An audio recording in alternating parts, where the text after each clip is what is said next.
Ayun. Yes.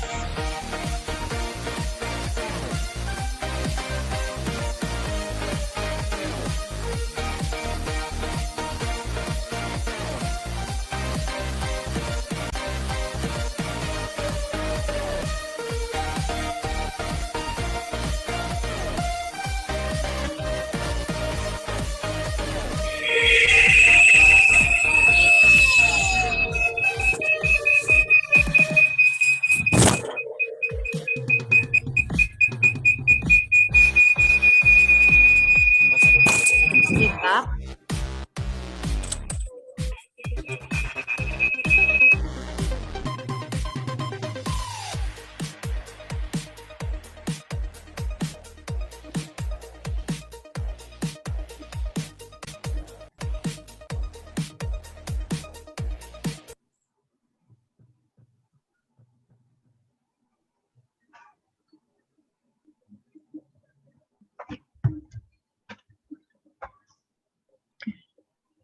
Wow.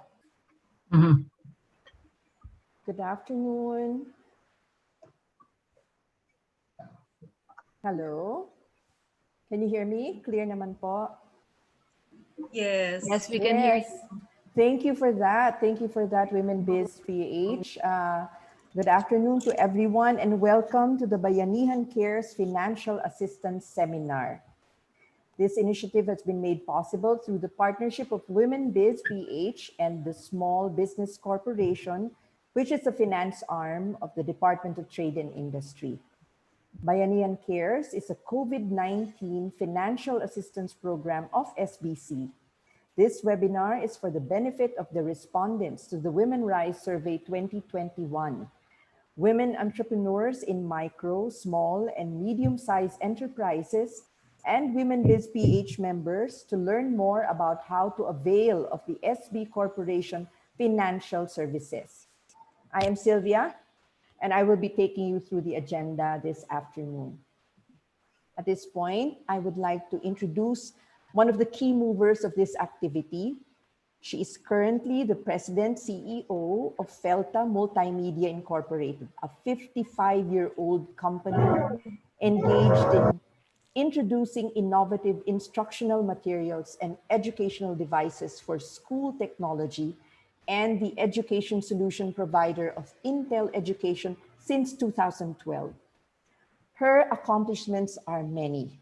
These include being Ernst and Young Entrepreneur of the Year Philippines, Women Entrepreneur in 2009, ASEAN Business Leader, Woman Category 2014, ASEAN Woman Entrepreneur in 2015, 100 Most Influential Filipina Women in the World 2016, Asia CEO Most Innovative Company in 2017, World Robot Olympiad Ambassador since 2018 to the present, Go Negosyo Pioneer Mentor since 2005, and her expertise is in marketing, UN Women Empowerment Awardee for Leadership Commitment in Gender Responsive Marketplace 2020, Women's Business Council Philippines incoming,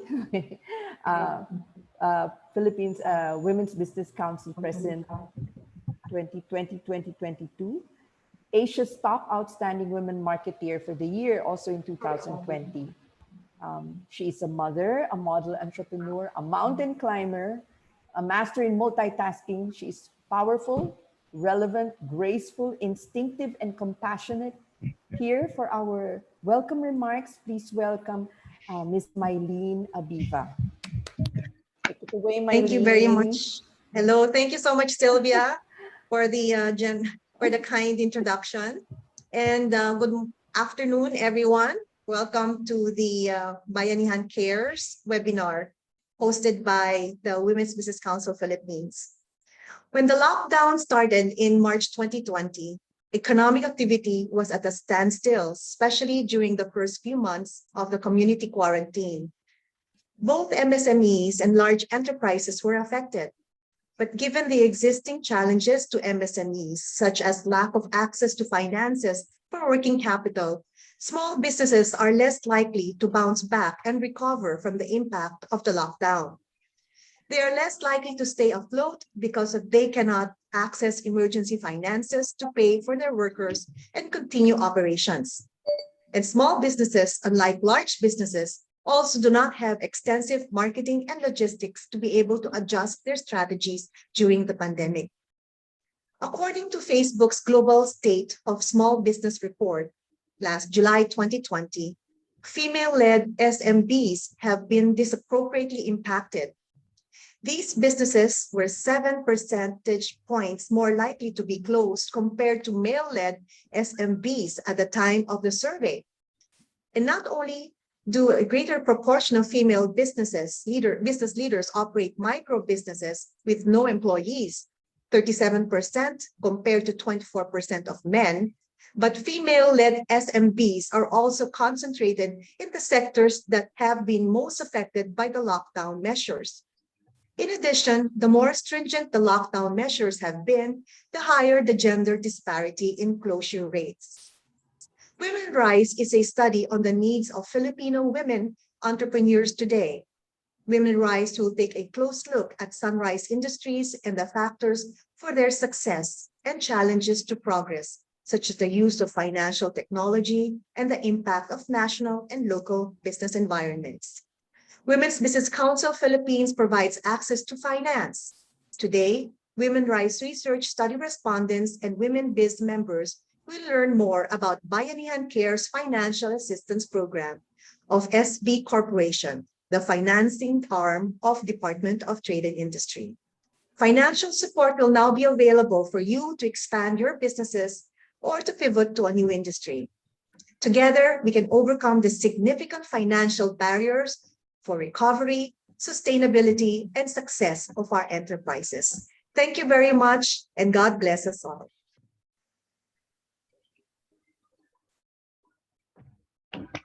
Thank you. Sorry, I forgot to unmute. Thank you very much, Mylene. Thank you for that.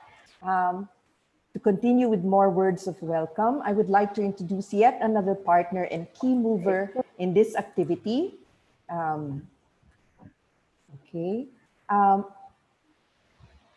Ma'am Blesila Lantayona started her career in the civil service in NEDA Region 11.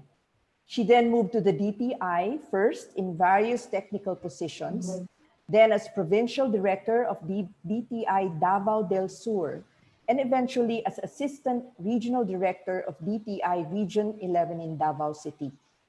Prior to her appointment as DTI Assistant Secretary, she was the regional director of the Department of Trade and Industry Region 3. She is now recently appointed as the officer in charge of the Regional Operations Group. She has worked in 10 provinces in the People's Republic of China, including Beijing and Hong Kong, as consultant for the second biggest French electrical contracting company. Likewise, she was part-time associate professor of the Graduate School of Government and Management, MBA department, at the University of Southeastern Philippines in Davao City and at the Don Honorio Ventura Technical State University in Bacolor, Pampanga. Undersecretary Lantayona earned her BS degree in agriculture, major in economics, cum laude, from Xavier University in Ateneo de Cagayan, Cagayan de Oro City. She also holds an MBA degree in international business from École, forgive my pronunciation, I shall go to the English translation, European School of Management in Paris, France. Everyone, we are very fortunate to have with us today, this afternoon, DTI Undersecretary Blesila Lantayona. Ma'am. Thank you very much, Ms. Sylvia Garde of Women Rise Philippine Research. Gusto kong batiin si President Mylene Abiva ng Womenbiz Philippines. Of course, to our resource persons from SB Corporation, si Joji and si Grace. Madam Monette Hamlin, Chairperson of Womenbiz. And of course, to the esteemed members of Womenbiz Philippines and the respondents of Women Rise Research Study. Good afternoon to all of you. Magandang hapon. Maayong hapon sa atong tanan. We are all in the midst of trying to survive one of the greatest challenges in our modern history. But even before the pandemic hit us, we know talaga na women owners and managers of business enterprises were already facing the challenges of how to sustain, compete, and thrive in a globalizing business environment. With their innate and even maternalistic nature to make things grow and glow, we have seen that women entrepreneurs indeed thrived both in business and family. The capacities of women to make use of the available resources to grow their businesses are evidenced by the fact that women entrepreneurs outnumber male entrepreneurs in availing the services offered by DTI. So I'm just speaking of the DTI services. So they outnumber male entrepreneurs in availing the services offered by DTI by a ratio of almost 6:4, and in nearly all aspects of our services, be it in training, mentoring, accessing ng information and markets, product quality and production, technology, finance, etc. Then, suddenly, dumating itong ating COVID-19 pandemic. Businesses, except those categorized as absolutely necessary or essential, practically stopped by more than 2 months. And afterwards, tightly regulated naman din sila for health and public safety concerns. The difficulties faced by women business owners and managers as enterprises restarted, rejuvenate, and recover from the ravages of the pandemic are indeed very real. Now, for others who lost their jobs, going into business was the best and sometimes the only alternative to earn a living and recapture life before the pandemic. Now, itong ating updated na Philippine Development Plan aptly stated the way forward for us na mga nasa gobyerno kagaya ko. That is to reconfigure our business operations and observe etong mga health protocols until a cure is found. So itong mga smaller enterprises have expressed a strong clamor for government assistance given that they have less capacity no na i-handle itong mga large shocks, itong mga nakakashock sa ating mga negosyo with their limited assets and lack of economies of scale. So taking this into account, we have developed, kami sa DTI, and pivoted our DTI Gender and Development Agenda para ma-provide ang ating mga women entrepreneurs as well as women consumers nitong coherent program of economic rejuvenation and recovery so that the women's sector will soon be back to contributing big time to a growing economy under a new normal. So one of these strategies is expanding access to global production networks and markets with e-commerce as key priority along with other programs such as investment and financing, innovation, and enhancement of intellectual capacity and information flow. This strategy, of course, runs side by side with the regular programs under the 7M's initiative of DTI. So, maalala ninyo itong 7M's, it ay mindset change, the first M, the second M is mastery, third is mentoring, fourth is money, fifth is market, sixth is machine, and seventh, ang pinaka-seventh M is models of business. So, marami na rin ating mga women entrepreneurs ang naka-avail nito even before the pandemic. Today, sa totoo lang, I am really greatly pleased that WomenbizPH is partnering with DTI in promoting one of our programs to the women's sector, itong ating Bayanihan Cares program. So CARES, madali lang po yung tandaan, no? Meaning ng CARES is COVID assistance to restart enterprises. So this is one of the specific programs under the pang-ilang M ba to?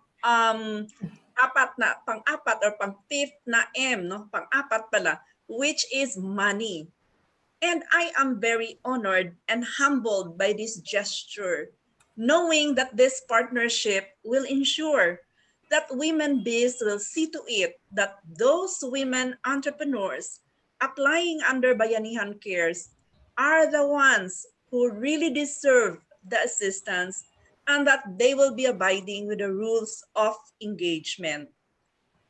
We in DTI and the financing arm, which is the Small Business Corporation, are more than happy to cooperate and partner with you. Kasi pag nandyan kayo, para bang ang feeling namin ay kami ay nakasandal sa pader. Now, restoring the business momentum lost in the pandemic is a job. It's not a job of a single or even several actors in the economy, but it is, it requires the whole of community approach. That's why the more entities or institutions that would like to partner with us and the SB Corporation, nako, welcome na welcome po talaga namin yan. And we look forward to partnering with WomenBiz in ensuring na ang impormasyon tungkol sa Bayanihan Cares Program ay makakarating sa grupo ng ating mga kababaihang negosyante. So with that note, nagpapasalamat ako ng marami and really looking forward to the success of this partnership. Thank you very much. Thank you so much. Thank you, Thank you. you. And may we ask everyone to please turn on their cameras so we can take this opportunity to also have a visualization of this solid na pader that we are. Right? Sabi ni Yusek Bless, moving forward into this immediate future that we are facing. Pag-group photo po tayo. Thank you so much for those really moving and inspirational words. So, could you ask everyone to please turn on their cameras for a while so that we can have a group photo po? Kasi medyo Thank tight you, po Yusek yata. Bliss. Yes. Salamat, Yusek Bless. Salamat. Thank you for your trust and confidence in the Women's Business Council. Syempre. Okay, everybody, turn on your cameras. Don't be shy. Okay, Job. 1, 2, 3. Okay na po. Thank you. One more. Teka, may Ay, one nagbubukas more. pa. One more. May mga na-late, na traffic. Si ma'am. Okay, sige. Okay, one more. Again ba? 1, 2, 3. Okay na po. Okay, thank you. Thank you so much po. Okay, with that, we would like to move on with our the next portion in our webinar. And this is when the Women Rise team, research team, will share with you some preliminary findings. These are findings that we have actually shared with SBC. And we think that this is another good opportunity to share these findings again, also with the respondents with us. No? Do we have, can I share my screen? Yes. Okay. This is exciting, Yusek Bless. Listen to what we have found out in the Women Rise research. We're only tapping the financials now because it's too long if it's going to covering because everything. it's everything, no? Your survey covered everything and now you'll be highlighting the financial portion lang. Yes, only the financials lang po. Okay, take it away, Sylvia. Okay, I hold on lang po. Let me just minimize ng konti. Nikki, can I pass on to you so I can manage the document? Sure. Okay. Hi, I'm Nikki Torres. I was part of the research team. And I had the pleasure of interviewing Yusek Bless. I remember. You remember po, ma'am, that was, we got so much from you. Thank you so Yeah. much. So we undertook this study to document the challenges met by Philippine women entrepreneurs in small and medium scale enterprises during the pandemic, and to determine the drivers and the barriers to continued operation. In particular, we tried to focus on WMSMEs who fall under the category of sunrise industries, which are very specific and which were defined by economist, renowned economist, Dr. Bernardo Villegas, at the Asian CEO Forum on the 8th of June, 2020. So today, we have several tables to present you, which again, as my colleague and my sister said, are just a part of our research. We collected responses from 14 regions nationwide, with the majority of respondents coming from Region 3 and the National Capital Region. Unfortunately, we were not able to get responses from Region 9, 13, and the BARMM. First, we will show you MSMEs, the percentages of MSMEs by Sunrise Industries. Then we will go through the aspects of business operation that changed during the pandemic. Then we will share government support, which was received during the pandemic and which actually they went for, which programs, particularly of the DTI. Our respondents approached, their sources of financing, the amount of loan availed, their loan sources, and when they would avail of loans. So, yeah. So as you can see, out of 108, the majority of our respondents were really in the 4 sunrise industries. These are agribusiness, digital technology, skills development, health and wellness. Agribusiness is a clear front runner with a full 56% of our respondents in that category. The 30% represents the non-sunrise industry sector of those of our respondents. Okay. Now, we also asked them how their enterprises changed during the pandemic. Not all of the 108 responded to this question. Only 90 people or 90 enterprises responded, and some of them had multiple responses.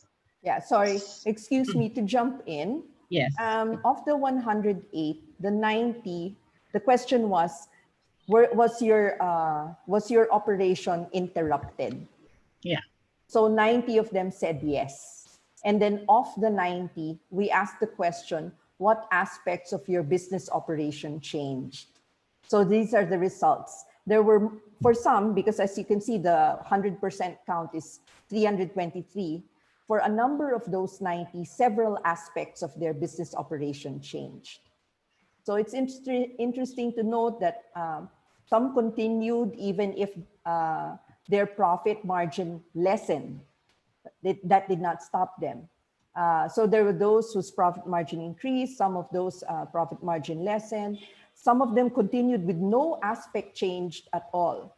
Yeah. So these are the things that we were interested in looking at. So of the remaining 18 or so in the 108, those were the ones who actually really stopped. So it's the 90 who continued, and these were the things that changed or did not change for them. That's what it looks like. Okay. Yeah. So yeah. Mm-hmm. And then this next table is a table of government support received during the pandemic. Mm-hmm. And actually, as you can see, the majority of this would be DTI projects. Yeah. This table actually continues on to the next slide. The program that we have now, the CARES program, Mm-hmm. 12% used it. And then the consumer care webinar was highly popular with a full 17%.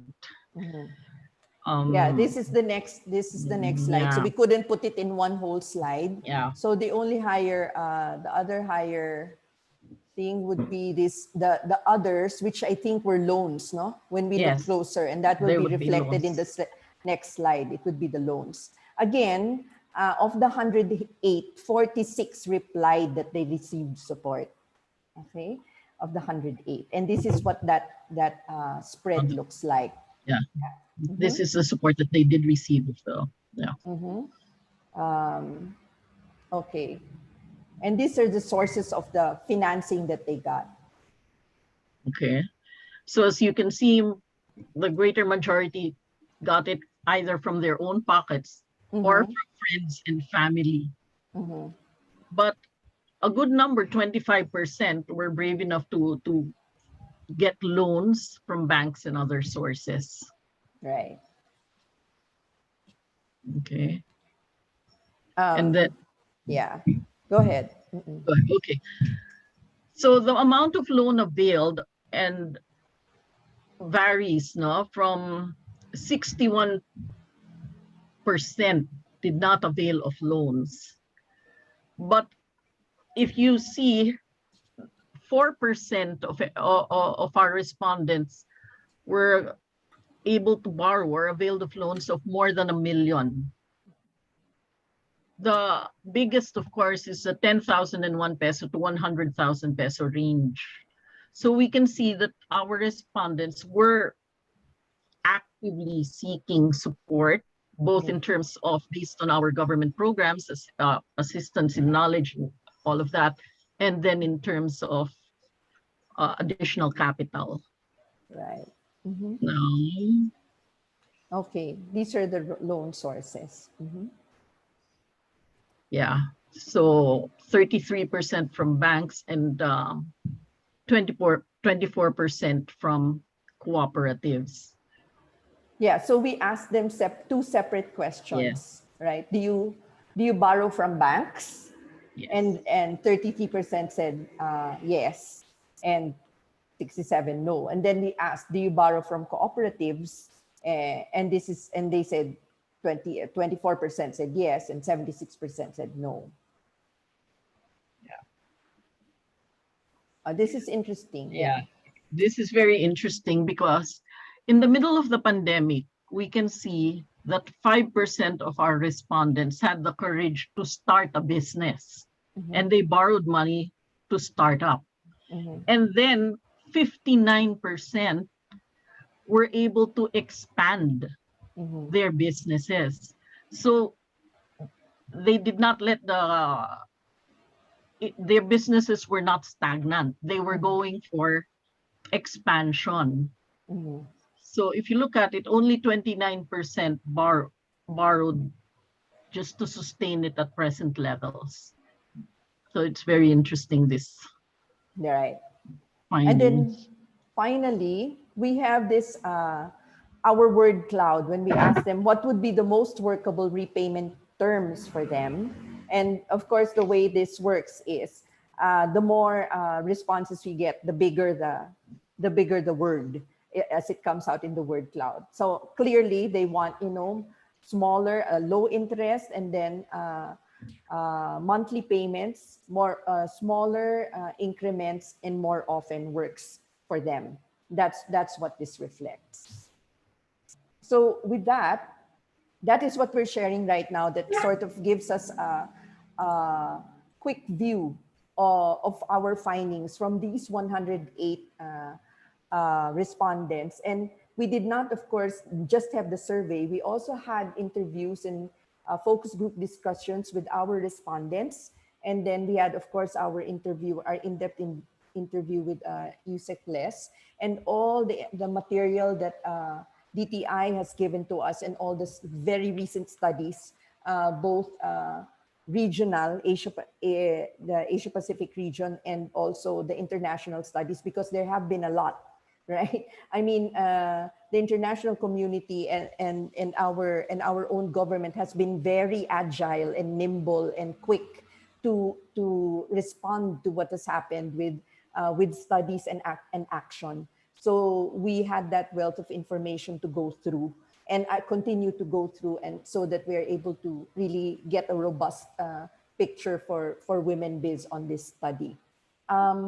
If I may, I would like to request everyone to hold their questions for now until after also the presentation of SBC, so that we can have a continuous Q&A portion later. So with that, we would like to move forward with our next, hold on. Oh, excuse me, my dear. There, okay. Yeah. Oh, and thank you very much. Thank you very much to the respondents of Women Rise 2021, especially those who are with us. Thank you so much for taking the time to answer our 62, was it, Nikki? 64 question survey, and also taking the time to speak with all the researchers. Thank you very much. Can I chime in, Yes, Sylvia? please, All right. please. Yes, I hope that all our respondents have filled up the registration form with your home address. You will be all receiving a book called Aspirations and Inspirations by Jessica Safra. So you will be getting this within the week. Yeah, care of these are gifts from the Women's Business Council. So we hope that we continue to inspire you with stories of these women. Also, Thank you so winners, much. no? You also recognized winners of the people who win are what people have been looking forward to. The SBC Corporation Financial Assistance Guidelines. Ms. Dalisay, over to you, ma'am. Good afternoon. Thank you, Ma'am Sylvia. Sec Bless Lantayona, our acting chairman of the board. To our Senior Vice President for Strategy, Policy, and System Sector, Ms. Joji Flores. To the President of Women Business Council of the Philippines, Ms. Maylene Abiva, and the rest of the WomenbizPH affiliates and researchers. Good afternoon, everyone. To share with you our Bayanihan Cares program. We are a small business corporation, and we are the financing arm of the Department of Trade and Industry. We are managing and handling this Bayanihan Cares. As mentioned by Yusef Bless a while ago, CARE stands for COVID-19 Assistance to Restart Enterprises. Sa ilalim. Hindi pwede. May I share with you the Bayanihan Cares program? What is this program all about? It is a government program that aims to assist micro, small, and medium enterprises recover from the adverse effects of the pandemic. We are offering, Bayanihan Cares program offers loanable amount of 10,000 pesos up to 5 million pesos. It has grace period of up to 12 months for regular businesses and up to 2 years for DOT accredited enterprises. It is non-interest bearing and it requires no collateral. Who are eligible to apply for a Bayanihan Cares loan? First, the enterprise should be at least 1 year as of date of application. Next, the borrower must be the registered business owner for sole proprietorships. The authorized loan applicant must be the managing director for partnerships or president CEO for corporation and president for cooperatives, and should have no unresolved major negative credit findings on the enterprise, and the registered business owner on its managing director or president CEO for corporations. And then the question, how much is the loanable amount? We categorize our borrowers into two. The first one, are those with BIR filed financial statements, and the other one are those without BIR filed financial statements. First, for those with BIR filed FS, particularly BIR filed FS for 2019, the maximum loanable amount is based on the asset size, excluding the value of land. So if the enterprise is micro, or it has up to 3 million pesos asset size, the maximum loanable amount is 600,000.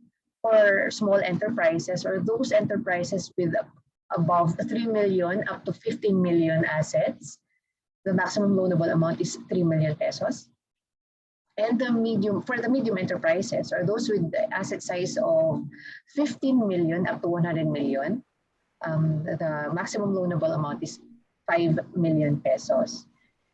This column, the maximum loanable amount, is just the ceiling, but the actual loan amount is based on the 20%, actually 15% of the annual sales as stated in the BIR filed FS in 2019, which may be increased to 20% of annual sales, subject to the approval of the Small Business Corporations Credit Committee. I-emphasize ko lang po na 15% po talaga yung automatic or default loan amount. But if the salaries and wages of employees is equivalent to additional 5%, then the loan amount can be increased to up to 20% of the annual sales, gross annual sales, regardless of the bottom.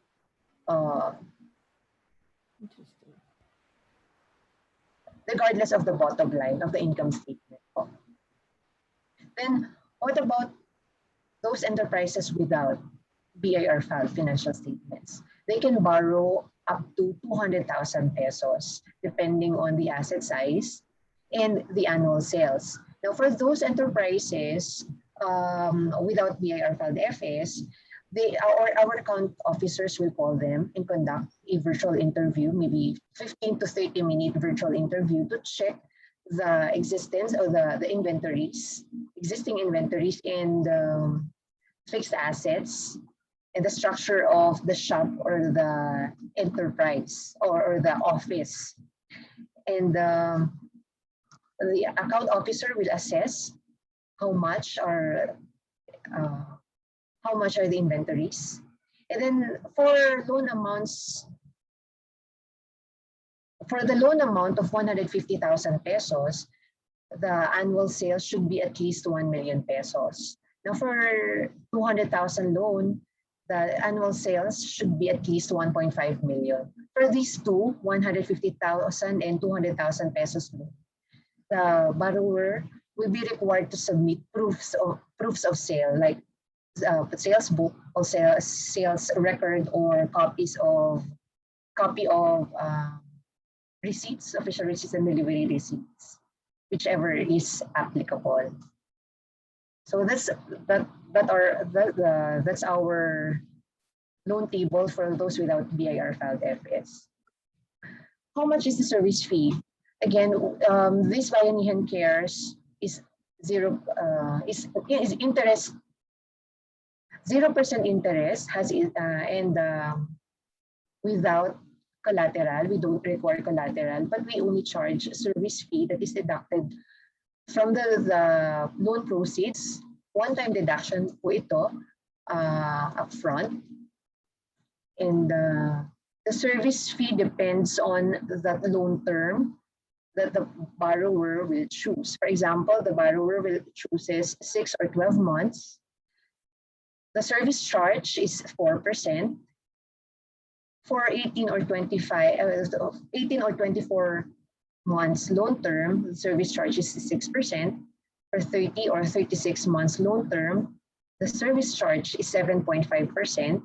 And then for 42 or 48 months loan term, the service fee is 8%. Again, this is at the option of the borrower. Now, for the loan term, this includes the grace period. So The grace period may be 3, 6, 9, or 12 months, depending on, or it's still up to the borrower. Now, the grace period shall not exceed 50% of the loan term, meaning this only applies for loan term, for example, po 1 year ang pinili. So the maximum grace period that the borrower can choose is 6 months, because it should not exceed 50% of the loan term. So there. And then what are the documentary requirements? For those with BAR filed FS, we have 4. The first one, the 2018 or 2019 BAR filed FS, including the BAR form 1701 for single proprietorships and 17224 for corporations. And then government issued ID for sole proprietorships with borrower or the owner, if the borrower is 65 years old or and above, the borrower should, or we will be requiring a co-borrower. The co-borrower should be an immediate family member of the owner. And third, bank account or electronic money account. It's just a photocopy. Oh, sorry, a photo of the ATM, or it may be a photo of the passbook or checkbook. And then lastly, corporate secretary certificate for partnerships and corporation. We have a template which is downloadable from our borrower registration system or BRS. It's found in our Bayanihan Cares borrower registration system, which I will be sharing with you later on. And then for those without BAR filed FS, almost the same, but in lieu of the BAR filed FS, the borrower should submit at least 3 pictures and 1 video, actually 1-minute video showing or explaining the condition of the business and also the assets of the business. And corporate also same. In addition to the pictures and videos, the borrower will be required to submit or upload 2019 and 2020 barangay or mayor's business permit. And then this part is the short walkthrough of our borrower registration system. We only accept online applications. We don't accept a manual application. So all applications are filed in this website, www.bayanihancares.ph, and all documents or documentary requirements are also uploaded only here by bayanihancares.ph. So this is how it looks like when, for those who are not yet familiar with this, with the BRS, Bayanihan Cares BRS, they will have to create a new account. But for those who have already uploaded or applied, they can, or for those who would like to avail of additional loan, kasi po kung pwede pa po dun sa annual sales natin or 15, parang kung gusto natin i-maximize yung 20% of the annual sales as stated in the BAR filed FS, for those who have already applied, they can apply for additional loan, and then they will have to log in to their accounts using their existing password and email address. But for those new applicants, they have to create a new account first. They should click this button, and then they have to complete the fields as shown in the screen po. And then we are requiring valid and active email address because we require we are using this verification system to check and validate if the email address is active. And then they have to complete the other information required in the pre-registration step as shown on the screen. And we are emphasizing this, that these gray shaded areas or fields should be kailangan po maingat. So we would like kailangan po maingat. So kasi po sa correction, pag mali lang po ng isang spelling, it will really take at least a week para lang po makorek. So we really emphasize that the borrower should be extra careful in inputting the data or the required information. Next, this is the time after the pre-registration, the borrower may now click this one, apply for a loan.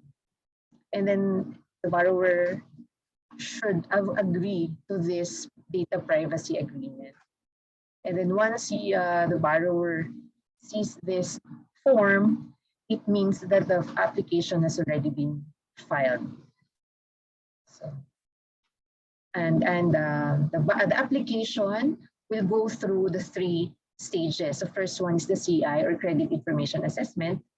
Next is a Business Information Assessment, and then Financial Performance. Sa credit information po, dito po kasi usually maraming may mga cases ng denial or disapproval, particularly those accounts or those borrowers with unsettled accounts with financial institutions. We have classification po ng adverse findings. One is the major adverse findings, the other one minor. The other category is the minor. The threshold po is 20% of the loanable amount. So if the unsettled amount is less than 20% of the loanable amount, the adverse or the unsettled amount or the findings is considered minor. Now, if it exceeds 20% of the loanable amount, then it's considered major. The borrower will be required to submit supporting documents such as certificate of full settlement and or settlement agreement with the bank. What else? Next, pagka pasado na po siya dito sa credit information assessment, it will go through the borrower information assessment. In this phase, we verify the completeness and accuracy of the information that have been inputted in the borrower registration system. And then financial performance assessment may emphasize that yung requested loan amount is different from the loanable amount kasi may chance po na mabago yung kanilang nire-request or nire-request po ng borrower na loan amount.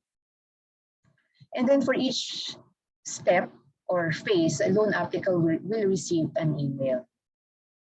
So to check, they may check or the borrower may check the status of their application by logging into their Bayanihan Cares account. And how will I get my loan process? So ito po yung mode of release natin. First one, fund transfer for those with land bank accounts po. And then next is via InstaPay or PesoNet for other commercial banks, rural banks. And then we have also electronic money account and Cebuana Luwilier for mga loan amounts below 100,000 pesos. And for mode of payment, we accept bank deposit through any land bank branch. We also have land bank linked biz portal. It can also, for those with land bank accounts, and then it can be paid through Bayanihan Center and Palawan Pawn Shop. So for further details, we have these call center hotlines and see us shown in the screen. And we also encourage you to visit our Facebook page, facebook.com Bayanihan Cares. And we also have this email or Consumer Protection Unit via sbcorporation@sbgfc.org.ph email address. And we also post information about Bayanihan Cares on our website, www.sbgfc.org. Or for the list of our offices, you can Google up our directory, and also we have partnership with DTI Negosyo Centers. The borrowers can approach Negosyo Center staff for assistance. And that ends my presentation. Thank you so much for listening. Thank you, Ms. Grace. Thank you so much for that. And you know, we're running we're making good time. We have a lot of opportunity now for questions. Now we're into our Q&A portion. So if I may ask people to either raise your hand so we can call on you to introduce yourself and raise a question, or even chat in the chat box and we can field the questions. So the floor is open for questions. Thank you. I will ask the first question. Okay. To get the ball rolling. Mhm. Okay, Miss Grace, all right, because the usual question is how soon upon approval will they get the funds? Right. Our commitment po is our commitment is 2 weeks to 1 month. But we have cases, or we have applications, accounts,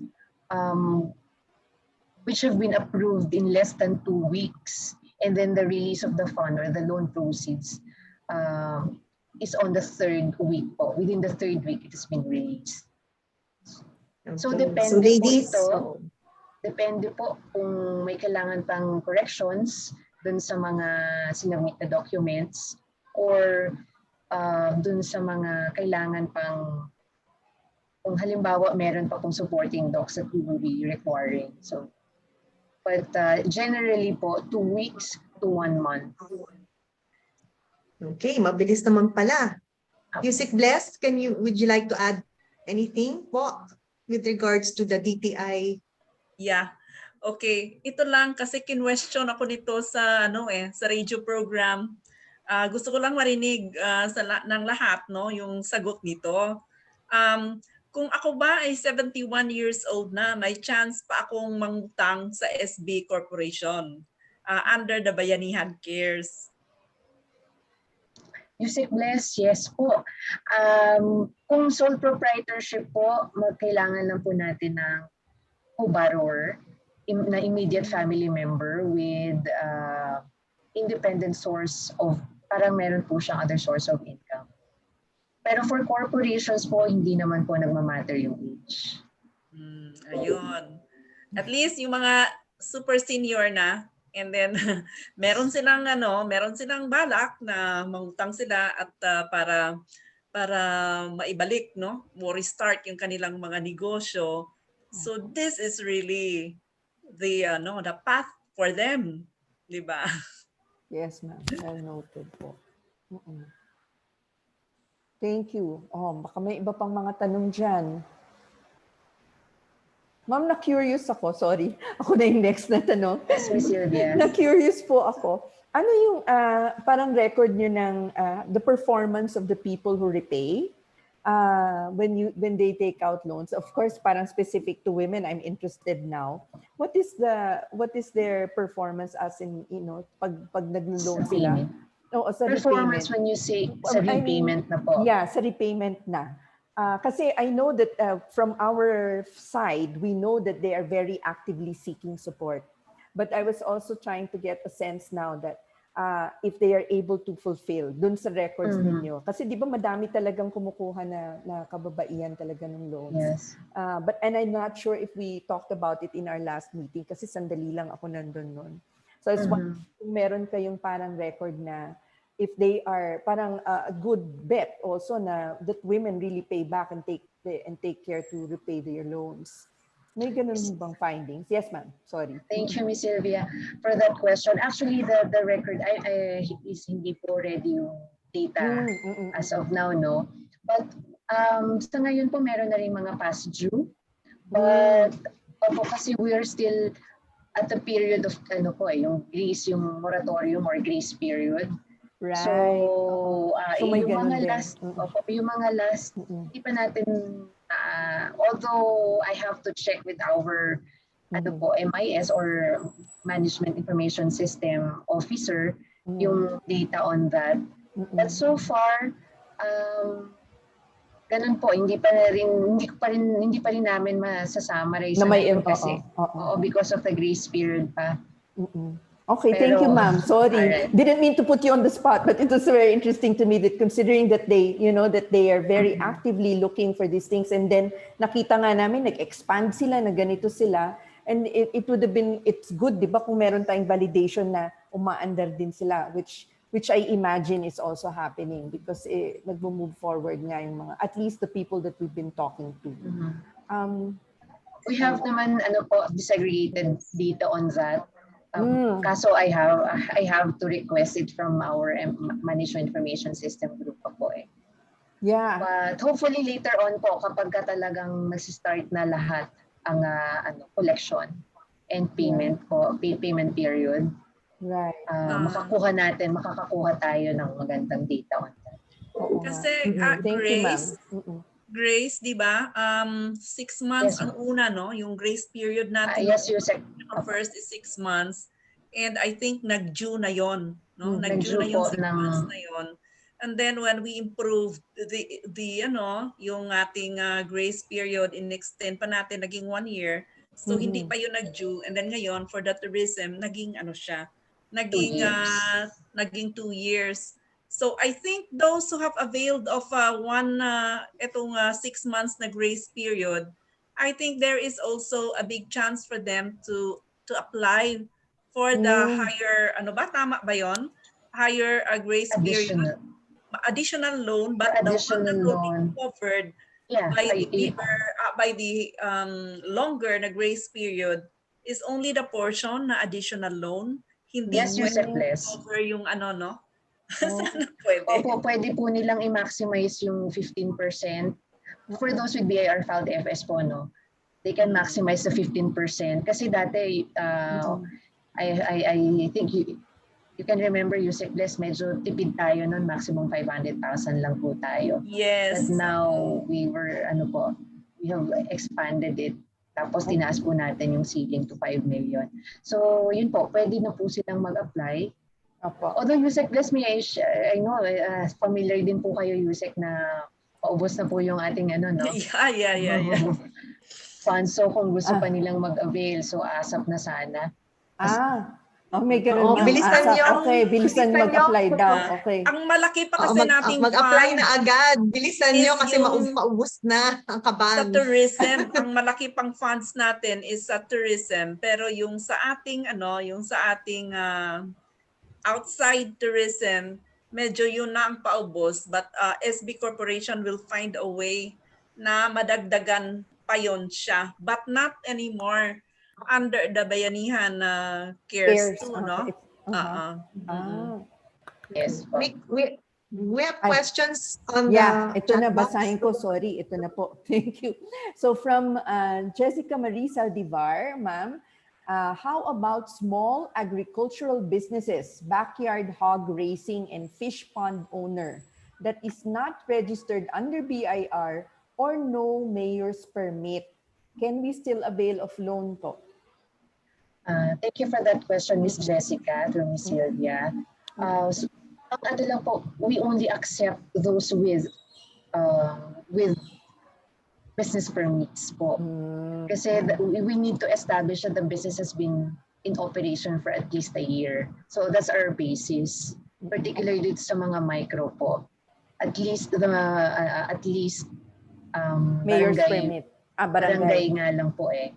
Pero for barangay permit po, they can avail of up to 150,000 pesos. Ayun, Ma'am Jessica, barangay permit po. Barangay business permit. Barangay business permit, oo.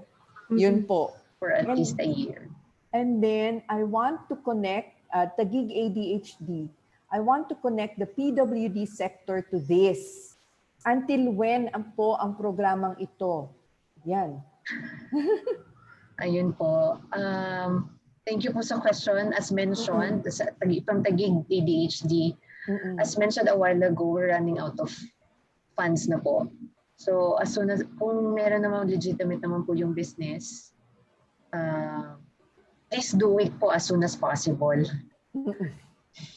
O, ayun po ang sagot. When we say legitimate business, those with at least mayor's or barangay business permit na hindi po vice generating. Opo. Yun Ayan. na po ang ina-exclude namin sa program. Oo. Can I ask po yung tigatagig po? Can you expound po? Kasi I think that's, Yusek Blessed, I think that's an area where we also have women in the PW sector that we can help and then, have business type of home-based. Pwede ho nating makausap sana yung tigatagig. Ma'am? Yes Ayan. po. Pwede ho. Yes. Sige po. Lang po, expound po kung ano po. Sige po. Maganda po na we are getting ideas on what sectors we can really help. Sige po. Sige ma'am. Go ahead po.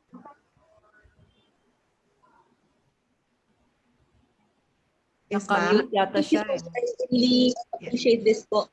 Kasi po ngayon, advocacy for persons with disability. I think po, madami na din po kami kasi na-connect ng mga businesses for entrepreneurship training through RISE program ng Maybank Foundation. So may mga existing na po ng mga businesses ng mga persons with disability na syempre, kung yung ordinary nga pong tao na affectohan yung business, syempre may mga persons with disability din po.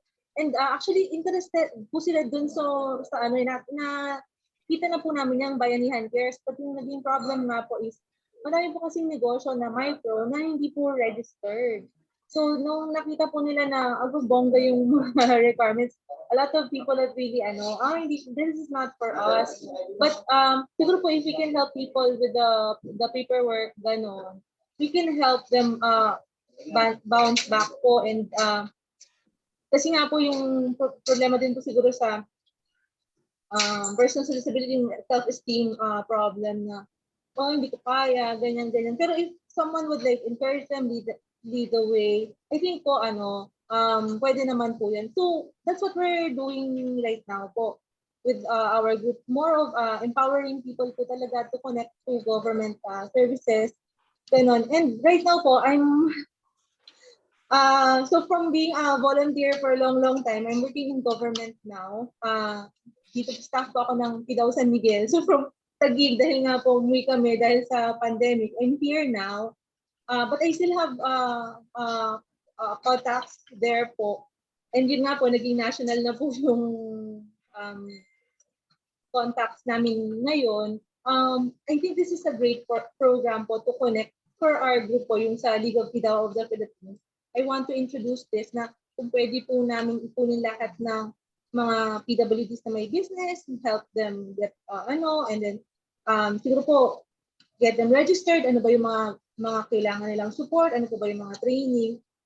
So we can lift the people from yung mendicant na mentality to being empowered and seeing themselves as productive members of society, able to contribute to its growth, yung mga ganun. So, Hi, this is Monette. Hi, thank you for that. That was very interesting insight that you just shared. I think it's really, as you mentioned, it's lack of self-confidence. Like that's the first step is actually to register the business. And maybe the Go Negosyo women desk that we've been talking, Mylene, with DTI, baka that can help for Yusek. na magkaroon yung ease of doing business. Kasi yun ang una get over that hump of registering. And maybe, kasi sinabi niyo mauubos na yung pera, pwede mo nating makalakip sa programang ito yung portion na yun. Is there any possibility, SB Corp, that we include that part? Ako na lang siguro ang sasagot, no, regarding the registration, because the first step really is for you to get a business name. Now, you can always apply kasi online na yung ating business name registration. So, in fact, napakadali lang, 8 minutes lang. So, wala tayong fear doon sa, you go talaga to the office or you go to the negosyo center. Online na po siya. And after that, if they would like to proceed to registering sa anong tawag nito, sa pagkumuha sila ng SEC. mayor's permit. Mm-mm. Mayor's permit lang muna kasi ano naman, no? Meron din sila, they can go doon sa ating online din na negosyo center online, so they can get help. But I think Grace, meron tayong there is one there na all they have to do is present lang. Meron nga tayong barangay clearance lang or Yes, ma'am. meron Para tayong sa micro. DTI registration lang. And if these are startup, kasi ang micro naman natin up to 3 million eh. So palagay ko, pasok sila doon. Even if they just get the business name registration of DTI or the barangay clearance, they can already be qualified to apply for the Bayanihan Cares na loan natin. Kasi umpisa lang sila sa maliit. Meron nga mga 100,000 lang ang nautang, may 50,000, yung mga ganun. So if they can just if they can just start particularly yung ating sa mga PWD, that is if they are mga single proprietorship, but if they are cooperative or if they are association, probably they will be needing more. But as I have said, 3 million naman yung ating qualification under micro. Okay. I have a question po. Yusek Bless, may I add to what you have said po? Yes. Actually, yung barangay certification, pwede naman po siya. Parang kailangan lang po doon sa certification, it should state that the business has been running for a number of, parang at least yun, for at least a year. So, I think yun nga po, pwede din po siguro itong ADHD group na mag-request po na tulungan yung mga kababaihan natin na makapag-request ng barangay certification. It should specifically state that the business parang meron at least, say, it started its operation in 2019. So we accept that kind of certification. Yeah, ito lang ang dito sa natin sa Bayanihan Cares, because these are for existing businesses. Yun lang talaga ang natin. The only exemption is yung sa ating sa Bayanihan Heroes natin. Yung mga displaced na OFW na may trabaho doon sa abroad, pagkatapos biglang nauwi dito, wala nang trabaho. Diba? So they have to start their business. Yun lang ang ating exemption, but our loan allocation for that is only 100 million ata. And for now, we have an uptake already of close to 50 million ba? If around that yung aking data. So meron pa tayong 50 million. But then that is specifically a package for the mga displaced na mga OFWs or distressed OFWs na bumalik dito. Yun lang ang only exemption na wala pa siyang negosyo talaga. Hey ma'am, excuse me po. Sorry, thank you so much for this. Meron po nagre-raise ng hand si Ma'am Raquel. Sorry, I was trying to get her question also, but it's been a very lively discussion. Ma'am Raquel, please go ahead with your question po. Ma'am Raquel, kayo po yung may question na nag-apply na kayo dun sa PT. Ayan, go ahead please. Thank you. Yes ma'am. Nag-apply ho ako last year pa actually, kaya lang wala na hong response eh. Pero nilagay ko na po lahat yung data na kailangan. Last year, Ma'am Sylvia. Then, in-update ko po ulit this year, siguro mga 4 months na. Parang kinalimutan ko na lang, buti na lang nga nagkaroon ng ganitong webinar. So, naalala ko ulit. So, hindi ko na siya inulit pa. So, sorry about that, Ms. Raquel. You are supposed to receive notification po from us, from Small Business Corporation. What I can do now po is, I'll get your name po. And then, yung details po para ma-check namin yung status. And then if we can reactivate o para ma-trace po natin kung anong nangyari. Kasi kung denied or kung ano man po yung naging status, you should receive, Dapat you may should have sagot. received Wala na a po akong natanggap. notification. Pero Sige po. nabasa ko kasi, Grace, ang sinabi ni Ma'am Raquel is P3 daw ang kanyang P3. inapplyan. P3, Ma'am? Yes po, yes po. P3 daw ang kanyang inapplyan. Ma'am Raquel, P3 is different from Bayanihan Cares po kasi. Yes, ma'am, yes. Pero last year pa po yun, through DTI. So iba Kaya po lang yung hindi ko na facility po na siya- yun. Hindi ko Miss na po Raquel. siya pinag-through. Hinayaan ko na po kasi medyo ko naman. Applyin na lang sa ano. Anyway, opo. Sa Ito ano ka na lang sa SB cares. Corporation. Sa Sa Bayanihan na lang tayo, P3 ma'am. is another P3 is another facility of SB Corporation, but it is Yes. not interest free. It is 2.5%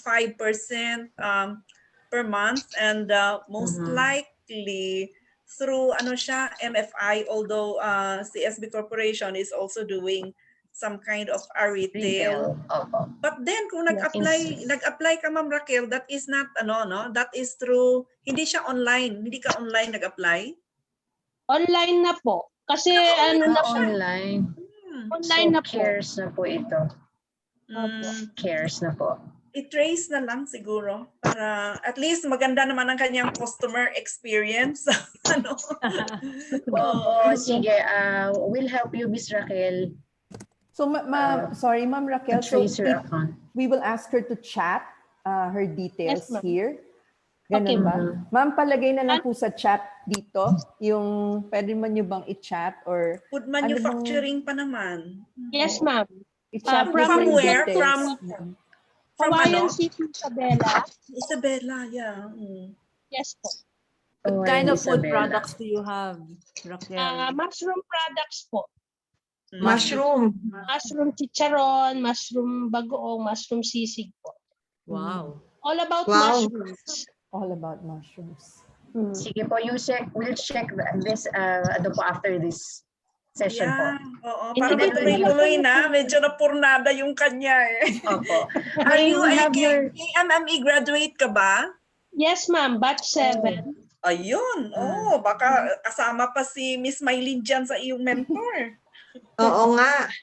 Oo nga, Ay, nag-mentor Michael. ako sa region, Isabela is region Region 2. 1. Okay. 2. Region 2. Katatapos ko lang. Pero hindi pa ko siya napunta sa akin. Iba po ang napunta. Opo. May question si Marie Antoinette. Oo. Kanina pa naka-raise ng hand si Ay, Marie. hindi naman. Napagod na po Lizel, yung, hindi po sorry, napagod sorry. ng kamay ko. By Good the way, afternoon po. Miss Antoinette, Yes, ma'am. ano ko lang po. Just to let you know, I'll be sharing this presentation to you po Thank later you. on. Opo. Thank you. Siguro Thank you. Opo. through Ma'am Mylene po. Ma'am Mylene. I'll Okay email po. to you. Sige. Comment lang po kasi in addition no hi Yusek, good afternoon. Pleasure to meet you po dito. I'd like to add na lang siguro kasi we just finished yung the business improvement plan presentation in region 11 po, and for several business implementation plan business improvement plan presentation, we noticed that those who are sitting under financial institution sectors are from banks or commercial banks. So kawawa po yung especially yung agri or tourism. We hope to see SB Corporation to sit down, or maybe siguro after kasi after the KMME, of course we presume no, or we know that these entrepreneurs already are technically trained. So we hope to see SB Corporation sit down or maybe sift through and be able to help. Kasi I would no, parang sayang naman if they could not avail of the zero interest plus the grace period also. So yun lang po. I hope in the future we will be able to see the SP Corporation sit down as one of the panelists and be able to help our mentees also in the different regions. So thank you po. Wala sa region 11? Hindi Wala po, panel? ma'am. Uy, may Most of the, opisina. opo, May opisina tayo that's sa what I, region 11. And opo, we are really campaigning very hard para doon sa ating tourism. So I know yes that po. this year's rendition of Kapatid Mentor Me already has a sectoral component. Like, for example, we had KMME solely for women. We have KMME solely for the tourism sector, for the retailer sector, for the youth sector. So pag umupo, very ano yung sa tourism, kasi yun ang kinakampanya natin, Grace, di ba? Yes po, Yusek. Pwedeng manghiram dyan sa tourism. Yes po. We hope to see po in the next na business improvement plan presentation po, so that our mentees will be able to really take advantage of this opportunity to grow or to start their businesses. So thank you. Actually, Miss Mayan, we're open to mga invitations.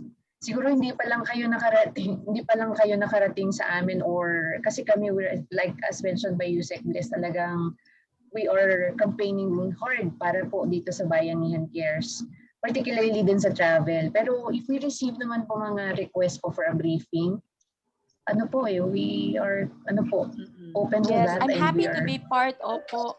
I'm happy to be part of this, ma'am, and was able to learn about this. And I'd be also on my part, no small way, informing those we know in the DTI as well as in the KMME that there is an opportunity for them, no, to get the funds that they need for their improvement. So on my part, ma'am, rest assured, I will help also inform our entrepreneurs for this opportunity. Okay. we appreciate your support, Miss Thank you. Mayan. Okay, thank you. Go ahead, Ms. Monette, and after that, we will have Lizelle also. Yes, ma'am. Because very interested kasi I work with the tourism sector a lot. In fact, I am Vice President for PASEOS, that's the Philippine Association of Convention, Exhibition Organizers and Suppliers. So curious lang ako dun sa sinasabi niya, since you're trying to attract tourism. Marami naman nag-apply. Anong klaseng mga tourism organizations? Meron bang from the organizers? Because when COVID hit, no, yung nasa industriya ko is lahat kami umiiyak in terms of how are we going to continue with our operations, because unang-una hindi na pwedeng magkaroon ng live events. Namatay lahat ng aming mga work in progress for events, di ba? So the name of the game was kung may cash ka pang tuloy habang naka-lockdown at pang sweldo ng mga tao. So marami na rin ang nawala na ng mga tao because they could no longer afford to pay. So for those that are still remaining na nandyan pa, ang hinihintay na lang is ma-lift sana yung lockdown, yung para magkaroon na talaga ng tunay na events on ground, which malabo pa rin mangyari given napakabagal pa yung ating vaccination and herd hope natin na mangyari. So my question is, do you have already information, data on the kind of tourism organizations that have applied for the loan? Number 2, sinabi mo malapit nang maubos yung pera. Magkano na lang bang natitira? Pangatlo, kung gusto niyong kausapin yung aming asosasyon ng mga organizers, I can set that up. Sure. Thank you for that, Momonet. No? First, we have partnered with, aside from the DOT, of course, we're partnered with the Tourism Council or Congress of the Philippines and several other mga tourism associations, and we've been conducting regional briefings for tourism-related enterprises na actually mostly are organized by the DOT. So several times na po, I'm nagtataka lang po ako, Ms. Monette, why you haven't attended any of those briefings. Second po, yung how much na lang yung remaining fund.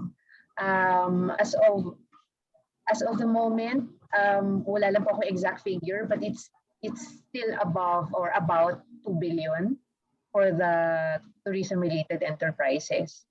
Kasi po, actually, ang nangyari na po is nahiram na namin yung 1.5.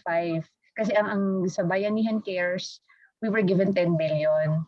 And then 6 billion of that is allocated for tourism-related enterprises, particularly those who are DOT accredited. So yung dahil medyo mabagal yung loan take-up po sa tourism, nautang na namin yung 1.5, na-realign na po siya sa regular businesses. Now sa regular businesses po kasi we are below 1 billion na lang po eh.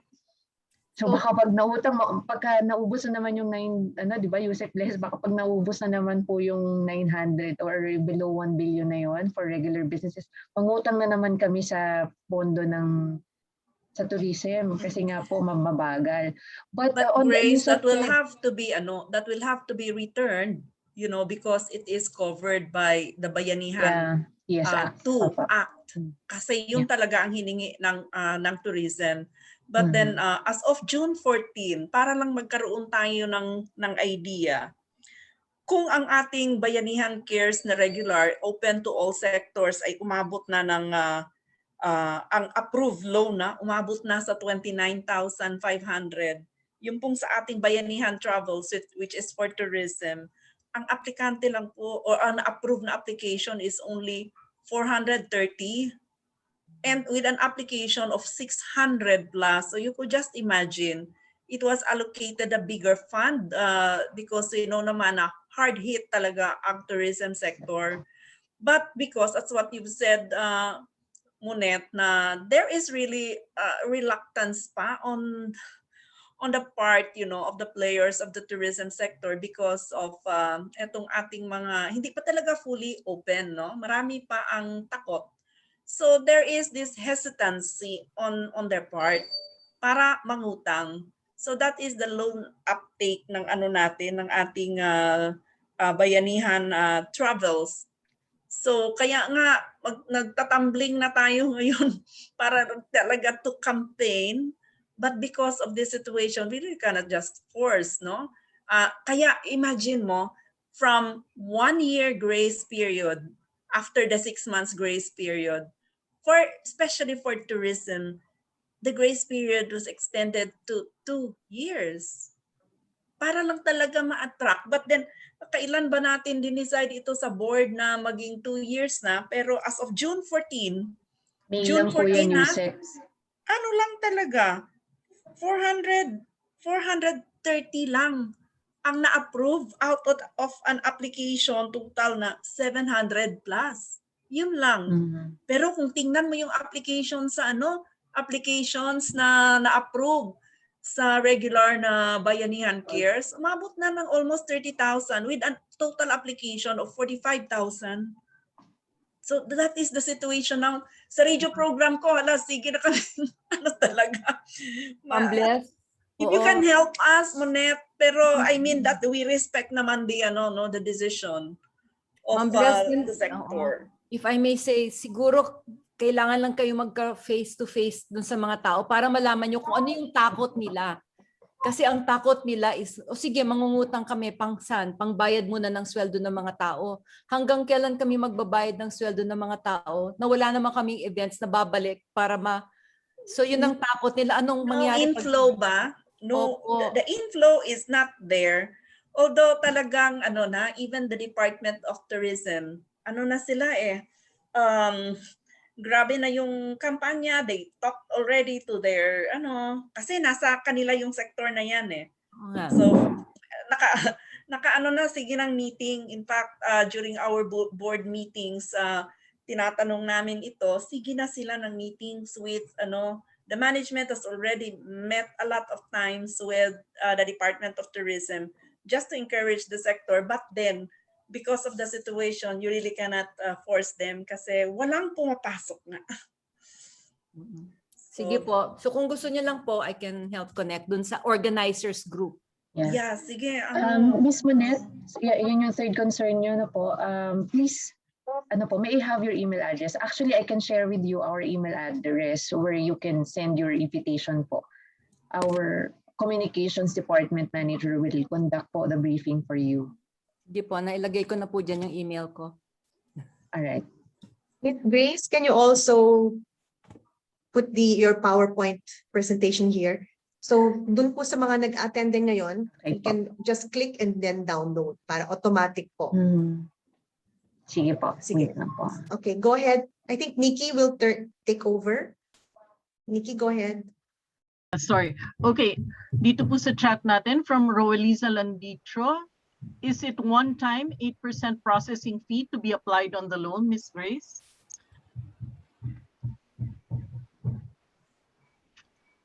Miss Grace, nakamute po kayo. Come again, Miss Nikki. Sorry po. Sorry po. Mula po kay Roeliza Landitro, is it one time 8% processing fee to be applied on the loan? Yun lang ho ba? Yung ano po, service fee po natin, one time po yan, one time deduction upfront po, no? Ibabawas po sa loan proceeds. And then sa payment period na po, principal na lang yung babayaran. So I hope that's clear po. So Miss Roeliza, clear na ho ba or may tanong pa ho ba kayo? Nandito ho ba kayo? Okay. Are there any other questions? Yes, ma'am. Lizelle, I think Lizelle, Nikki has a question. Lizelle. Kanina pa siya nag-raise ng hand. Si Lizelle namin? Yeah.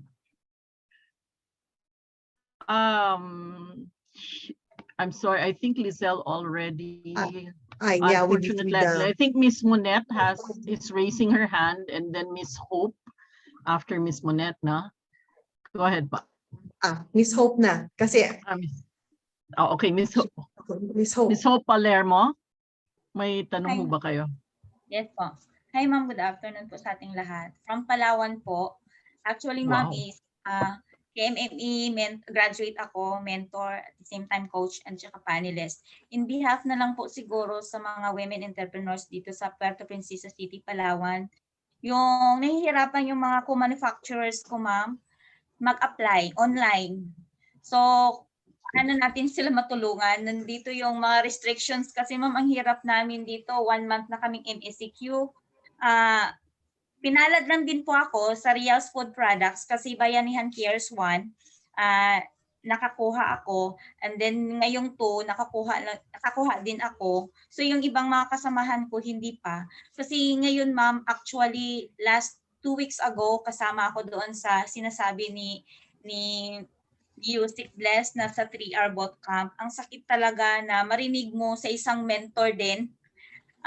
Sasabihan ka na until na wala pa, hindi pa, pandemic pa tayo, yung situation nyo dyan is wala kayong market kasi tourist destination. At yun naman din talaga po yung na-experience namin kasi ako nga nagpipivot o nag-diversificate last year ng rice bibingka at saka cassava cake.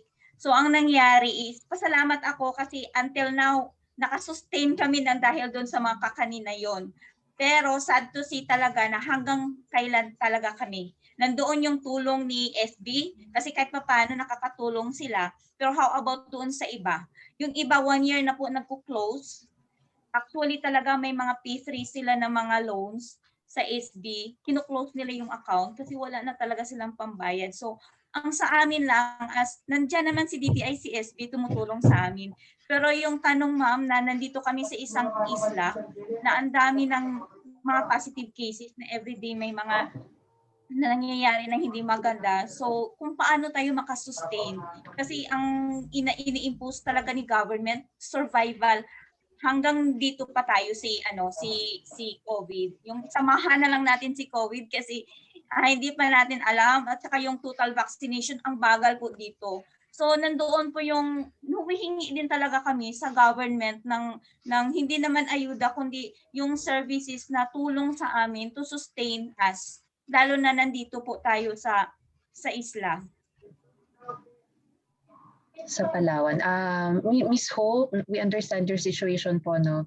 And thank you for sharing po yung experience ninyo. Pero Miss Hope, kung ang problema po natin ay connectivity, tama yes, po ba? Kung connectivity, we have ano po dyan, kung wala pong Small Business Corporation, actually partner po ang Small Business Corporation and Negosyo Center.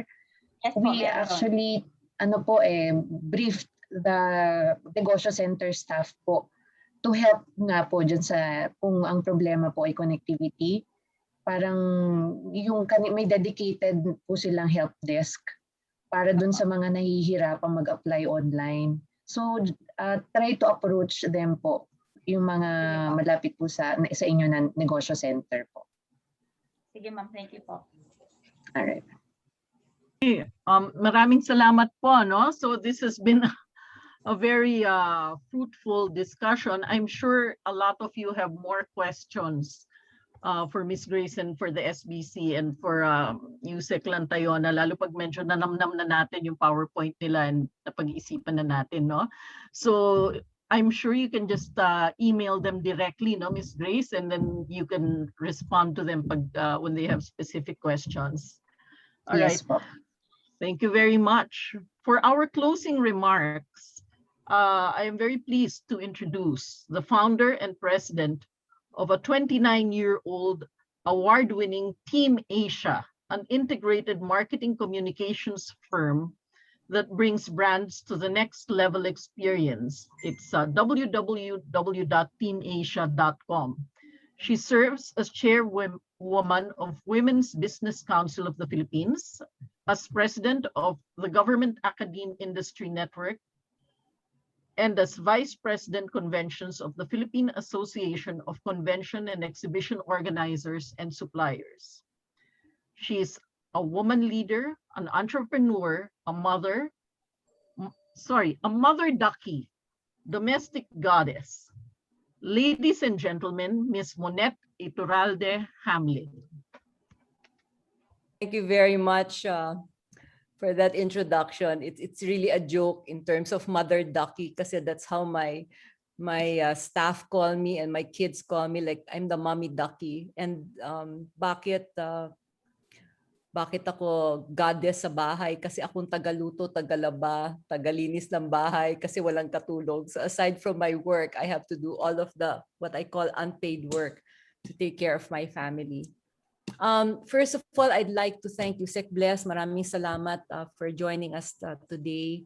And also, thank you so much for all this wonderful opportunity that you, DTI and SB Corp is extending to all of the women entrepreneurs who joined the Women Rise research. And thanks to the researchers, I was so excited. I told Mylene kanina, first time ko maririnig ang results. Excited na excited ako malaman ko anong resulta.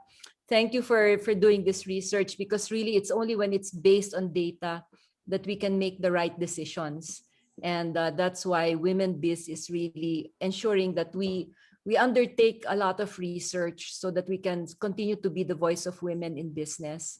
Ang Women Biz po, malapit na pong mag-celebrate ng 25 years. By next year, 25 years na po kami. Tama, Mylene? And, yes, silver anniversary na. So for the past 25 years, mula nang pinanganak kami ng DTI, Women Biz has actually served as the voice for women in business. Meaning, since marami sa ating mga miyembro ay owners of companies, no? So we understand all of the problems that women entrepreneurs encounter. And because we know we are in the position to help out and help government also to give advice kung paano ba natin matutulungan yung mga women. You know, one of the great things about women owners, based ito sa mga studies na ni-research ko, women entrepreneurs versus men entrepreneurs. Ang reason na binibigay ng babae based on the studies is, number one, they want to make sure that they can give back. No? So when they come up with a business, it's not because I want to become well-known or I want to become rich. It's always because I want to take care of my family and I want to make the world a better world. And that's why investing in women is really something that is so important, because you're investing not on one woman. You're investing on a woman who is going to plow back whatever she earns into taking care of her family, giving them the children and education, and going beyond the family, taking care of the community. And that's exactly what we are doing here. So we can do this provided we have a support system. ang support system natin ay other women. Kasi tayo lang mga babaeng pwede magtulungan. Tama?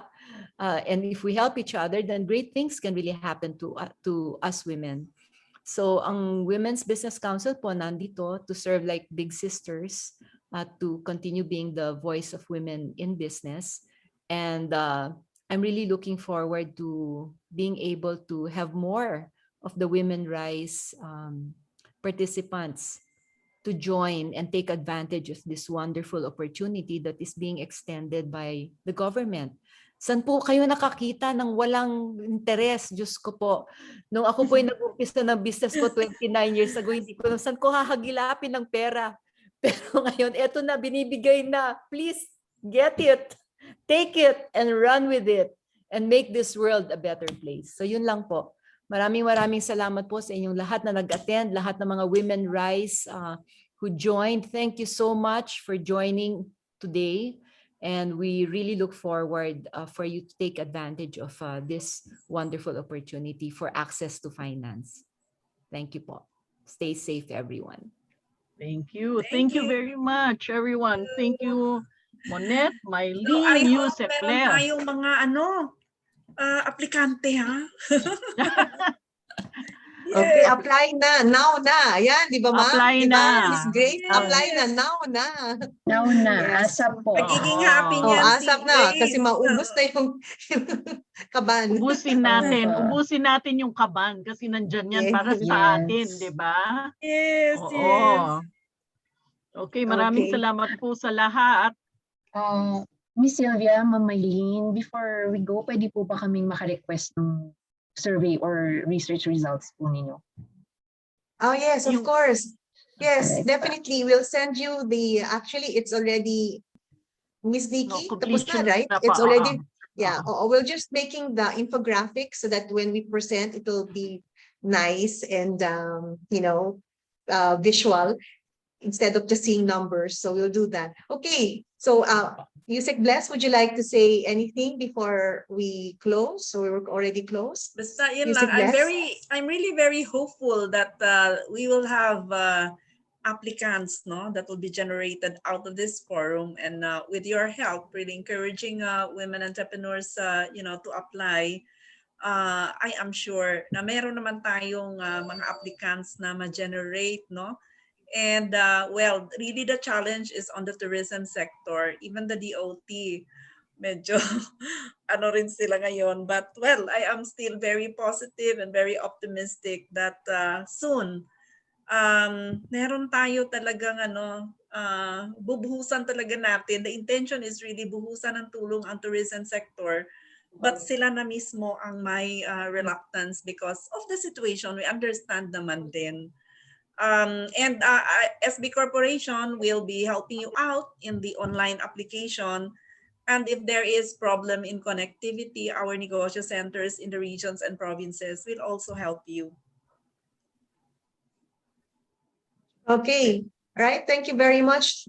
And please, again, start your applications now, because as we said, while there is still funds available at SB Corporation. Okay, so thank you very much. And as we all say, women will rise. Thank you. God bless. Stay God safe. bless. Thank you. Bye, everyone. Thank you, everyone. Bye-bye. Bye po. Bye. Okay, expect your books.